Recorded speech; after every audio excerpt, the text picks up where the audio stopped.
Hello everyone. तो कैसे आप लोग? आई होप आप सभी लोग ठीक होंगे। तो आज मैं जो वीडियो बना रहा हूँ वो कोई स्टडी से रिलेटेड नहीं है। ये वीडियो है कि यूनिवर्सिटी एग्ज़ाम पेपर कैसे आता है और उसमें आपको कैसे लिखना होता है। ठीक है, वैसे मैं अक्सर ऐसी वीडियो नहीं बनाता हूँ। मेरी जो वीडियो रहती है वो अक्सर पढ़ाई से रिलेटेड रहती है। ठीक है। और तो आज इस वीडियो को बनाने का पर्पज़ यही है कि कुछ बच्चे यहाँ पर कमेंट कर रहे हैं कि सर यूनिवर्सिटी एग्ज़ाम पेपर के बारे में बता दीजिए, कि आप पढ़ा तो रहे हो लेकिन हमें पता भी तो होना चाहिए। ठीक है। वैसे तो सबके इस कॉलेज वगैरह में ये चीज़ें बता दी जाती है, लेकिन आप मिस कर देते हो या फिर इन चीज़ों को नहीं समझते हो, तो उसके लिए मैं आप सभी लोगों के लिए वीडियो बना देता हूँ।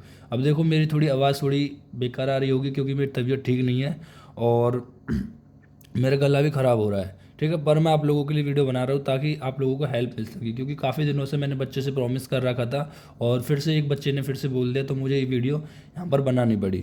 ठीक, तो चलो हम स्टार्ट करते हैं अब। आखिर यूनिवर्सिटी एग्ज़ाम पेपर कैसे आता है? देखो, ये सब चीज़ें आपको सबसे पहले जब आप कॉलेज में आते आते तो बता दिया जाता है कि आपके कितने कितने सब्जेक्ट होते हैं और हर सब्जेक्ट के कितने पेपर होते हैं। ठीक है। जैसे हम यहाँ पर सबसे पहले भी संस्कृत ले लेते हैं। जैसे हमने संस्कृत पेपर 1 अपना कंप्लीट करा है, तो सबसे पहले हम संस्कृत की ही बात कर लेते हैं। ठीक, तो संस्कृत के देखो 2 पेपर होते हैं। ठीक, और पेपर 1 और पेपर 2। पेपर 1 में आपको सारी ग्रामर आती है और पेपर 2 के अंदर आयुर्वेद इतिहास और आयुर्वेद का कुछ पोर्शन यहाँ पर आपको दिखता है। ठीक है। और जो दोनों पेपर होते हैं वो कितने कितने नंबर के होते हैं? 100 मार्क के होते हैं, 100 नंबर के होते हैं। ठीक, अब इन 100 नंबर का जो डिस्ट्रीब्यूशन किया जाता है वो इस तरह से किया जाता है। ठीक, कि 20 नंबर के तो यहाँ पर आपको एमसीक्यू देखने को मिलते हैं। ठीक है। देखो, जो यहाँ पर ये मैं पेपर पैटर्न बता रहा हूँ वो एनसीएसएम के अकॉर्डिंग बता रहा हूँ। ठीक है। कुछ और जगह थोड़ा बहुत अलग भी हो सकता है पैटर्न, लेकिन जो ये पेपर पैटर्न है वो एनसीएसएम के अनुसार मैं बता रहा हूँ, मोस्टली ऐसा ही रहता है सभी जगह। ठीक, तो 20 नंबर के एमसीक्यू होते हैं और आठ आठ शॉर्ट आंसर क्वेश्चन होते हैं जो कि 5-5 नंबर के होते हैं। तो इस तरह से टोटल यहाँ पर 40 नंबर हो जाते हैं और यहाँ पर 4 लॉन्ग आंसर क्वेश्चन हो जाते हैं जो कि 10-10 नंबर के होते हैं। तो इस तरह से यहाँ पर टोटल 40 नंबर के हो जाते हैं। तो 40 मार्क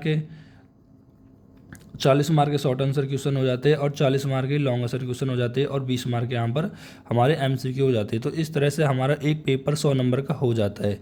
इसी तरह से सेम दूसरा पेपर भी आता है। ठीक है। और मैं आपको यहाँ पर दिखाने वाला हूँ, ये पेपर भी दिखाने वाला हूँ, सभी चीज़ें। ठीक, तो आपको इसको टेंशन नहीं लेनी है। ठीक है। तो जितने भी हैं हमारे, जैसे यहाँ पर ये 2023 का है। ठीक है, 2023 का है और मेरे पास 2022 वाला भी है और 2021 वाला भी है। ठीक है, इन सभी पेपर की मैं पीडीएफ आपको प्रोवाइड भी करा दूंगा। हमारे ऐप पर इन सभी की पीडीएफ आप डाउनलोड कर सकते हो। ठीक है। अगर आप जिन लोगों को नहीं पता है मेरे ऐप के बारे में, तो मेरा ऐप है आयुर्वेदा नोटबुक के नाम से, जो कि आपको प्ले स्टोर पर देखने को मिल जाएगा। और जो iOS यूज़र है वो मेरे व्हाट्सएप नंबर में मैसेज कर सकते हो, उनको मैं लिंक प्रोवाइड करा दूंगा।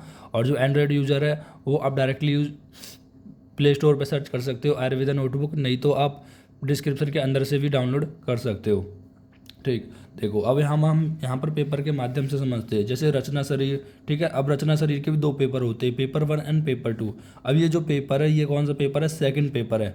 ठीक है, ये सेकंड पेपर है। तो इसमें मैंने आपको क्या बताया कि जो भी एक पेपर होता है 100 नंबर का, इसमें जो 20 नंबर के आपको एमसीक्यू आते हैं। ठीक है, अब देखो यहाँ पर आपको एमसीक्यू देखने को मिल जाएंगे। और जो जनरली जो एमसीक्यू होते हैं वो इतने टफ नहीं पूछे जाते हैं। अगर आप सही से पढ़ते हो तो एमसीक्यू आपसे हो जाते हैं। देखो, 10 नंबर के इसमें आयुर्वेद के एमसीक्यू होते हैं और 10 नंबर के मॉडर्न के होते हैं। ठीक, क्योंकि हमारा 50% यहाँ पर मॉडर्न आता है और 50% करीब आयुर्वेद आता है। लेकिन आप पेपर का ब्लू प्रिंट देखोगे तो इसमें थोड़ा सा अलग लिखा होता है। ठीक है, एनाटॉमी के अंदर मोस्टली मॉडर्न ज़्यादा पूछा जाता है और आयुर्वेद कम पूछा जाता है, लेकिन क्रिया शरीर के अंदर 50-50 दोनों चीज़ों के अंदर पूछा जाता है। ठीक है, तो जैसे यहाँ पर आप देख सकते हो। और ये 10 जो एमसीक्यू हो गए, 10 से 11 एमसीक्यू जो हो जाते हैं हमारे, वो किस 9 एमसीक्यू जो आयुर्वेद के पूछे गए हैं और उसके बाद जो एमसीक्यू पूछे गए हैं वो मॉडर्न के पूछे गए हैं।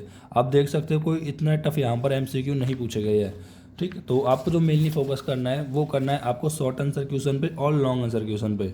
अब देखो, शॉर्ट आंसर क्वेश्चन देखो कैसे पूछा गया है। पित्त धरा कला के बारे में बताइए, इंद्रिय पंचक के बारे में बताइए, श्रोतस के बारे में बताइए और इंटीरियर ऑफ राइट एट्रियम के बारे में बताइए, स्टोमच बेड के बारे में बताइए, धमनी के बारे में एंड क्वेश्चन परिभाषण संख्या के बारे में। देखो, कोई भी आपको जो क्वेश्चन है वो इन डीप नहीं पूछा गया है, कि ऐसा नहीं है कि किसी के अंदर कोई टॉपिक और उसके अंदर से बढ़ के वो आपसे पूछ लिया गया है। ठीक है, देखो, ये सारे सिंपल सिंपल क्वेश्चन हैं, जैसे कि कोष्ठ परिभाषण संख्या, आपने जो भी मैंने ये आपको चैप्टर पढ़ाया है, ठीक है, वो आपको जो इतने पेज पढ़ाए वो आप सारा लिख सकते हो, ठीक। और धमनी के धमनी है, अब ये धमनी के अंदर भी जितना मैंने आपको बताया वो आप सारा लिख सकते हो, चाहे आप कहीं से भी पढ़े हो, अगर आप खुद भी पढ़े हो तो भी आपको जितना आता है वो लिख देता है। मतलब मोस्टली जनरली ऐसे ही पूछा जाता है, ठीक। कोई चैप्टर का नाम है, जैसे धमनी हो गई, सिरा हो गई, या फिर प्रमाण हो गए, ऐसे इन डिटेल नहीं पूछता है, सिंपल सिंपल आपसे पूछता है और आप आसानी से लिख देते हो, ठीक है। देखो, और एनाटॉमी के अंदर थोड़े अच्छे क्वेश्चन भी बन जाते हैं, तो एनाटॉमी को आप अच्छे से पढ़ लेना है, ठीक है। और सुरतस क्या होते हैं, इंद्रिय पंचक क्या होते हैं, इसमें पूरा टेबल आपको बना देना है।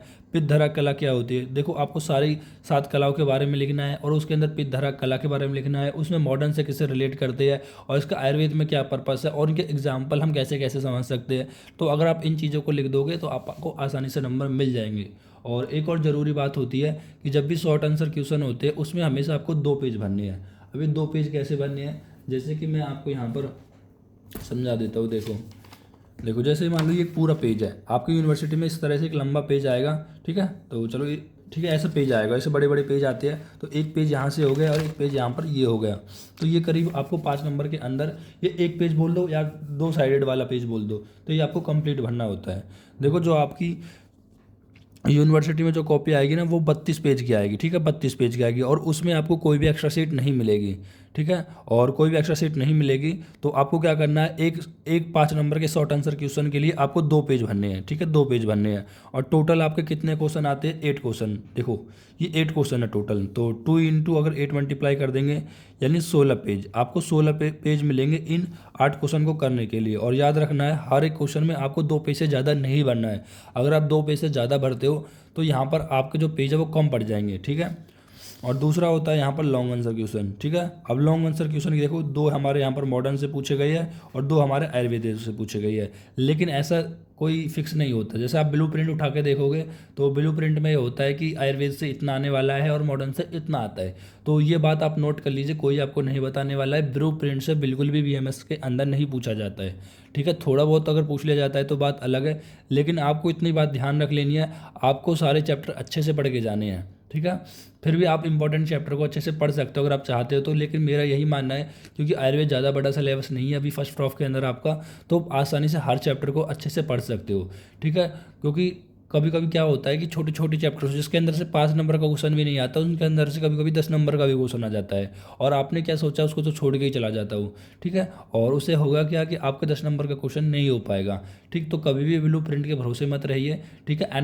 मॉडर्न के अंदर एक बार आप ब्लू प्रिंट देख सकते हो, उसके अंदर फॉलो हो भी जाता है, लेकिन आयुर्वेद के अंदर कोई भी ब्लू प्रिंट फॉलो नहीं होता है, ये मैं अपने एक्सपीरियंस से आपको बता रहा हूँ, ठीक है। 2022 का भी पेपर मैं आपको प्रोवाइड कराऊंगा और 2021 का भी, तीनों पेपर मेरे पास है, उनका मैं आपको पीडीएफ अपने ऐप पर प्रोवाइड करा दूंगा, ठीक है। अगर आप चाहते हो तो आप कमेंट कर सकते हो, मैं इन सभी का फ़ोटो खींच के और अपने पीडीएफ बना के अपने ऐप पर अपलोड कर दूंगा अगर आप चाहते हो तो, ठीक है। तो अब जैसे मान लो कि यहाँ पर 4 क्वेश्चन आते हैं लॉन्ग के, हर एक 4 क्वेश्चन आते हैं, तो एक क्वेश्चन के लिए आपको यहाँ पर 4 पेज भरने पड़ते हैं, 4 समझ रहे हो ना, जैसे एक पेज ये हो गया, 2 पेज ये हो गए, तीसरा पेज ये हो गया, ठीक है, और 4 पेज ये हो गए, यानी ऐसे टोटल 2 पेज हो गए, 1 और 2, और डबल साइडेड लगाएंगे तो किसको हम 4 पेज कह रहे हैं।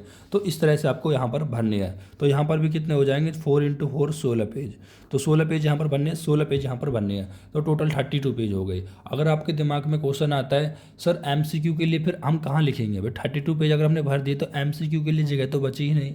देखो, एमसीक्यू के लिए आपको अलग से पेज में नहीं लिखना है, उनके लिए जिस तरह से नीट में OMR सीट आती है तो वहाँ पर भी एक OMR सीट आएगी और आप आसानी से उसमें गोले कर सकते हो। इस तरह से टोटल 20 MCQ दे जाएंगे इस तरह से, और उनके अंदर आपको गोले करने होते हैं, आप गोले फिल करके आसानी से यहाँ पर इनको कर सकते हो, ठीक है।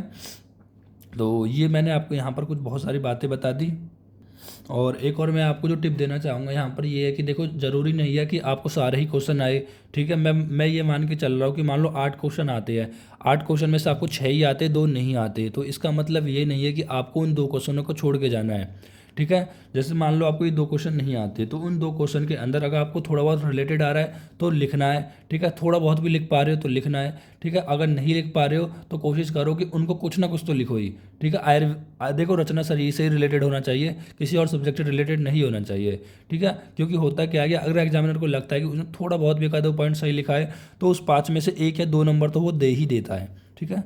और आपको एक बात और ध्यान रखनी है कि अगर आप ये सोचते हो कि अगर मेरे 5 नंबर का मैं क्वेश्चन अटैम्प्ट करता हूँ 2 पेज का और मुझे 5 में से 5 मिल जाएंगे, तो ऐसा बहुत कम चांसेस है। मोस्टली 4 नंबर ही देते हैं, ठीक है, मोस्टली 4 ही देते हैं। अगर आपने बहुत अच्छा लिखा है तो 4 ही देते हैं, लेकिन अगर एग्जामिनर को ज़्यादा अच्छा लग गया है तो 5 दे देते हैं। आप ये मान के चलो अगर 100% में अगर मैं बताना चाहूँ तो केवल 20% को ही 5 में से 5 मिलते हैं, ठीक है। देखो एग्जामिन में आपकी कॉपी ऐसे ही चेक होती है, पेपर हार्ड आए या ना आए, लेकिन आपकी एग्जामिनेशन जो कॉपी जो चेक होती है वो हार्ड चेक होती है, ठीक। जैसे मान लो कि आपने 8 क्वेश्चन करे तो आप सोच रहे हो कि 40 का 40 नंबर आपके यहाँ पर शॉर्ट में आ जाने चाहिए थे, ठीक है। आपने बहुत अच्छा लिखा है, लेकिन आपको मिल कितने रहे हैं, 30 से 35 के बीच में ही मिल रहे हैं। क्यों मिल रही है? क्योंकि इनमें आपको पूरे नंबर नहीं देने वाले हैं, ठीक है। क्योंकि वैसे आयुर्वेद है भी ऐसा ग्रंथ यार, जैसे मान लो आप कोई भी एक आयुर्वेद का टॉपिक लिख रहे हो, जैसे मैं बोल देता हूँ आपको हम्म, आप विपाक के बारे में लिखिए, ठीक है। अब विपाक के आपको बहुत सारे आचार्य ने दिया है और आचार्यों का रेफरेंस लिखना है, श्लोक के साथ आपको श्लोक लिखना है, श्लोक का रेफरेंस लिखना है, ठीक। बहुत सारी चीज़ें होती है जिसमें एग्जामिनर आपके नंबर काट लेता है। अभी आपको तो इतना ज्ञान नहीं होगा कि इसका रेफरेंस किसके आचार्य के अनुसार लिखना है, ठीक है, कहाँ कौन सी हमें बातें लिखनी है। आप क्या करोगे, बस विपाक के बारे में लिख दोगे कि विपाक वो होता है जो पाक के बाद होता है, जिसको हम अमाशय में हमारा खाना जाता है और जठर रखने के साथ उसका पाचन हो जाता है। लेकिन आपको हर चीज़ लिखनी पड़ती है, तो इसलिए एग्जामिनर आपको कभी भी पूरे नंबर नहीं देता है। लेकिन अगर आप एग्जामिनर को खुश कर देते तो यहाँ पर एग्जामिनर दे भी सकता है, लेकिन आप यही मान के चलिए कि एग्जामिनर आपको पूरे नंबर नहीं देने वाला है, चाहे आप 2 की जगह 4 पेज भी भर दो, तो जितना मैंने बताया उतना ही आपको पेज यहाँ पर भरने हैं, ठीक। देन दूसरा आता है, एक और टिप आपके लिए मैं ये बता देता हूँ। जैसे ये हमारे लॉन्ग आंसर क्वेश्चन है, ठीक है।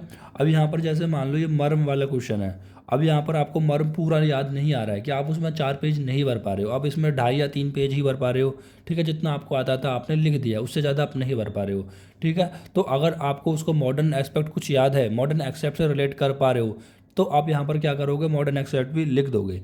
जैसे इसको मैं यहाँ पर समझाता हूँ, जैसे आई का स्ट्रक्चर है, define describe anatomy I and clinical anatomy, ठीक है। तो आई के बारे में लिख दोगे और क्लिनिकल एनाटॉमी के बारे में आप लिख दोगे। उसके बाद अगर आपको आई के बारे में, चक्षु के बारे में थोड़ा हिंदी में भी पता है, जैसे चक्षु इंद्रिया है, ठीक है, इंद्रिया से रिलेटेड हो गया, इंद्रिया पंचक के अंदर आ गया, तो उसके अंदर आप क्या कर सकते हो, आयुर्वेद का भी लिख सकते हो। देखो ये वाली ट्रिक केवल आपको 10 नंबर वाले में अपनाना है कि आयुर्वेद के साथ आपको मॉडर्न एक्सपेक्ट भी लिखना है, ठीक है। और या आप तभी भी अपना सकते हो जब आपसे पूरे पेज ना भर रहे हो। अगर किसी क्वेश्चन के अंदर, ठीक है, चाहे शॉर्ट हो चाहे लॉन्ग हो, अगर आपसे 2 पेज या 4 पेज नहीं भर रहे तो आपको अगर किसी का मॉडर्न याद है या किसी का आयुर्वेद याद है तो आप इसे लिख सकते हो। जैसे मैंने एक क्वेश्चन आया था, जैसे त्वचा का आया था, त्वचा का, स्किन का, त्वचा के बारे में मैंने आयुर्वेद के अंदर लिखा, ठीक है। अब यहाँ पर 1.5 पेज ही भरा था, ठीक है, आधा पेज बच गया था, तो उसके अंदर मैंने मॉडर्न एस्पेक्ट लिख दिया कि त्वचा को हम मॉडर्न में स्किन से जानते हैं और स्किन की इतनी लेयर्स होती है, और इस तरह से मैंने यहाँ पर पूरा बना के अच्छे से 2 पेज भर दिया। तो इससे एक इम्प्रेशन पड़ता है एग्जामिनर पे कि एग्जामिनर सोचता है कि जो बच्चा है वो दोनों को अच्छे से रिलेट कर पा रहा है और अच्छे से समझ पा रहा है अपने आयुर्वेद को, ठीक है। तो इस तरह से भी आप यहाँ पर कर सकते हो, ठीक है। तो ये सारे पॉइंट्स आप अगर आप समझ गए हो तो आप आसानी से कोई भी यूनिवर्सिटी एग्ज़ाम लिख सकते हो। एक बार इनको समराइज़ कर देता हूँ मैं। सबसे पहले आपको ब्लूप्रिंट देखना है, ठीक है। सबसे पहले क्या, ब्लूप्रिंट नहीं देखना, सबसे पहले आपको देखना है कि आपके सब्जेक्ट कितने हैं, आपके 5 सब्जेक्ट होते हैं, ठीक। देखो नंबर 1 आपको सब्जेक्ट देखने हैं और हर सब्जेक्ट के कितने पेपर होंगे, ठीक।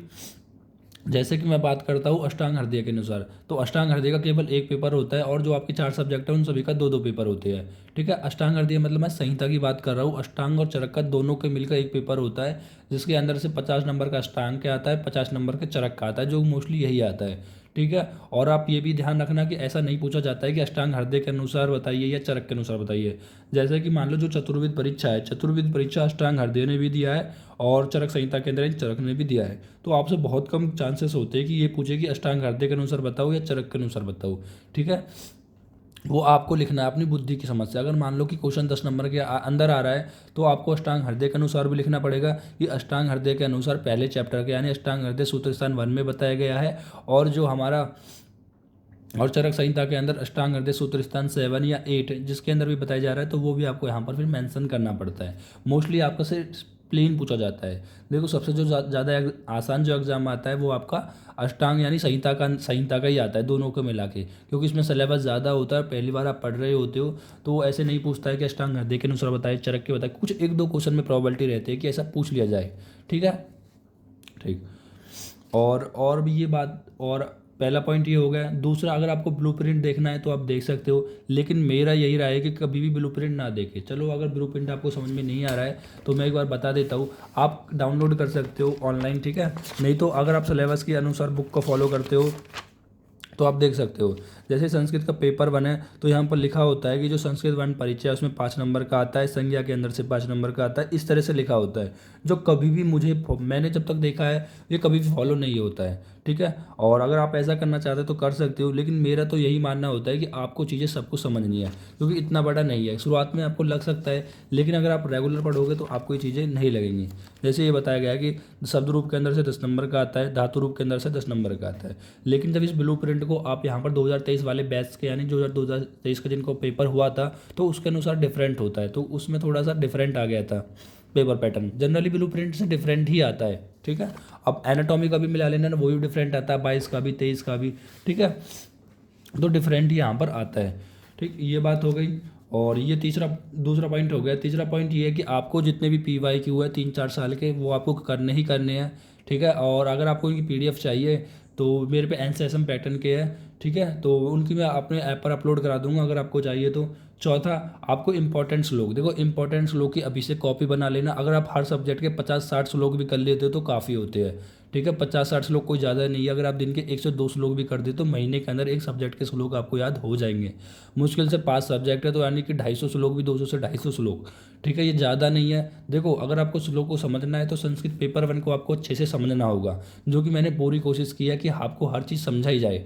और अगर आप संस्कृत पेपर 1 को अच्छे से समझ रहे हो तो आपको बहुत सारी चीज़ों का मतलब पता होगा। जब भी आप कोई श्लोक पढ़ते हो तो इसमें वर्ड आता है, सह आता है, इति आता है, अपि आता है, ठीक है, या त्वम आता है। ठीक, तो ये जो छोटे छोटे वर्ड हैं आपको उनका मतलब ही नहीं पता होता है। फिर आपको ऐसा लगता है कि अब कोई हर श्लोक को छोटा छोटा तोड़ तोड़ के बिल्कुल हमें पढ़ाते रहे। ठीक है, वो बात ठीक है, पढ़ाते भी है, लेकिन अगर आप खुद सीख जाओगे इन चीज़ों को तो आपको यहाँ पर किसी भी की डिपेंड नहीं रहना पड़ेगा श्लोक के लिए, तो आप इनको तोड़ के आसानी से कर सकते हो। ठीक है, और ये चीज़ हो गई। तीसरा, फिर आप मार्क डिस्ट्रीब्यूशन देख लेना है आपको, कि जैसे मार्क डिस्ट्रीब्यूशन देख लेना है कि 5 नंबर का क्वेश्चन है तो उसके लिए 2 पेज भरने हैं, और 10 नंबर का क्वेश्चन है तो उसके 4 पेज के लिए यहाँ पर भरने हैं। और एक और बात है जो कि डायग्राम, अगर देखो अगर आप किसी भी चीज़ का डायग्राम या फ्लो चार्ट बना रहे हो तो आप ये समझ लीजिए आपके नंबर यहाँ पर पक्के होने वाले हैं। ठीक है, जैसे कि मैं अपनी सभी वीडियो के अंदर या सभी नोट्स के अंदर, हैंड रिटन नोट्स के अंदर आपको फ्लो चार्ट जरूर प्रोवाइड कराता हूँ। देखो बिना फ्लो चार्ट के आपको कोई भी नंबर नहीं देने वाला है। ठीक है, जो एग्जामिनर है वो भी एक इंसान है, उसको भी दिन में बहुत सारी कॉपियाँ चेक करनी होती है। ठीक है, तो वो आपका इतिहास पढ़ने नहीं आया है। ठीक है, तो अगर आप इतिहास लिखोगे तो वो 10 नंबर का क्वेश्चन में से 3-4 देगा और आप खत्म कर देगा, चाहे आप कितना भी अच्छा लिख लेना। ठीक है, अगर आपको 10 में से 8 से 9 नंबर पाने तो उसके लिए अगर पॉसिबल हो डायग्राम। ठीक है, देखो हर एक क्वेश्चन में डायग्राम पॉसिबल नहीं है तो इसलिए मैं नहीं कहता हूँ। ठीक, तो डायग्राम पॉसिबल नहीं है तो आप फ्लो चार्ट में तो जरूर लिखिए। तो अगर आप आपको फ्लो चार्ट नहीं बनता है तो आप यहाँ पर पॉइंट में लिखने की कोशिश करिए, ताकि एग्जामिनर को ईजिली हो। आप ये ना सोचे कि हम रामायण लिख देंगे तो, और गलत भी लिख देंगे तो एग्जामिनर समझ नहीं पाएगा, सोचेगा कि बच्चे ने लिखा है और नंबर दे देते हैं। तो ये थॉट प्रोसेस को समझ भूल जाओ बिल्कुल जो आप सोच रहे हो, क्योंकि जो एग्जामिनर कॉपी चेक कर रहे हैं उनको 10 साल का, 15 साल का, 20 साल का एक्सपीरियंस होता है, वो प्रोफेसर वगैरह होते हैं। ठीक है, और वो गवर्नमेंट कॉलेज के होते हैं, कोई प्राइवेट कॉलेज के नहीं होते। तो आप समझ लीजिए कि आपकी जो कॉपी है ना वो ऐसे हैंड में गई है जिनको सारा ज्ञान है, उनको पता है कि बच्चा क्या लिख रहा है, कब आता है, क्या नहीं, उनको आपको पूरा माइंड की नॉलेज है। ठीक है, वो इनका कई सालों से, कितने सालों से यही करते आ रहे हैं, यही कॉपी चेक करते आ रहे हैं। तो कभी भी कि टीचर को बेवकूफ़ नहीं समझना है कि आप कुछ भी लिखोगे और नंबर मिल जाएंगे। ठीक है, तो पहले ही बता रहा हूँ बहुत लोगों की बैक आती है। ठीक है, फर्स्ट ईयर तो बहुत बेसिक है, सेकंड प्रॉप में तो आधे ज़्यादा बच्चे लौट जाते हैं। ठीक है, तो अगर आपको नहीं लौटना है, अगर नहीं फेल होना है तो ये चीज़ समझ लीजिए, आपको पॉइंट वाइज लिखना है, फ्लो चार्ट वगैरह बनाना है, डायग्राम पॉसिबल हो तो डायग्राम बना लेना है, अगर टेबल पॉसिबल है तो टेबल बना देना है। आप एग्जामिनर को खुश करोगे तो वो भी आपको खुश करेगा अच्छे नंबर देके। ठीक, तो ये सारी चीज़ें हैं। और अगर आपको फिर भी कोई डाउट हो और किसी भी चीज़ से जानना हो तो मुझे बता सकते हो। वैसे तो मेरे ऐसा वीडियो बनाने का कोई मतलब नहीं होता है, क्योंकि ये सारी चीज़ें आपके टीचर पहले ही अच्छे से एक्सप्लेन कर देते हैं। फिर भी मुझे बनाने की ज़रूरत पड़ी क्योंकि आप मुझ पर ट्रस्ट करते हो, आपने मुझसे कहा है, ठीक है, तो मुझे भी लगा कि बच्चों के लिए बनाई जाए, बताया जाए, मेरा जो एक्सपीरियंस है वो मैं उनको शेयर करूँ। ठीक है, तो अगर आपको कोई भी डाउट आ रहा है तो आप मुझे कमेंट कर सकते हो। ठीक है, तो थोड़ी वॉइस में अगर प्रॉब्लम लगी हो तो उसके लिए मैं सॉरी चाहता हूँ, क्योंकि मेरी तबीयत ठीक नहीं थी और अभी थोड़ा चल रहा है। ठीक है, और ऐप को डाउनलोड करना ना भूलें अगर आपको इन सारी चीज़ें चाहिए। और ऐप के अंदर मेरा पदार्थ विज्ञान पेपर 1 कंप्लीट हो चुका है ऑलमोस्ट। ठीक है, वीडियो अपलोड करना रह रहा है, और उसके बाद सेकंड प्रॉफ के अंदर भी हम यहाँ पर चरक संहिता के लेक्चर ले रहे हैं। और मगर मैं सोच रहा हूँ कि फिजियोलॉजी के बिल्कुल बेसिक से आपके लिए लेक्चर वहाँ पर लाए जाए फिजियोलॉजी के लिए। ठीक है, और संस्कृत का पेपर 2 की भी मैं वहाँ पर ही कंप्लीट कराऊंगा। ठीक है।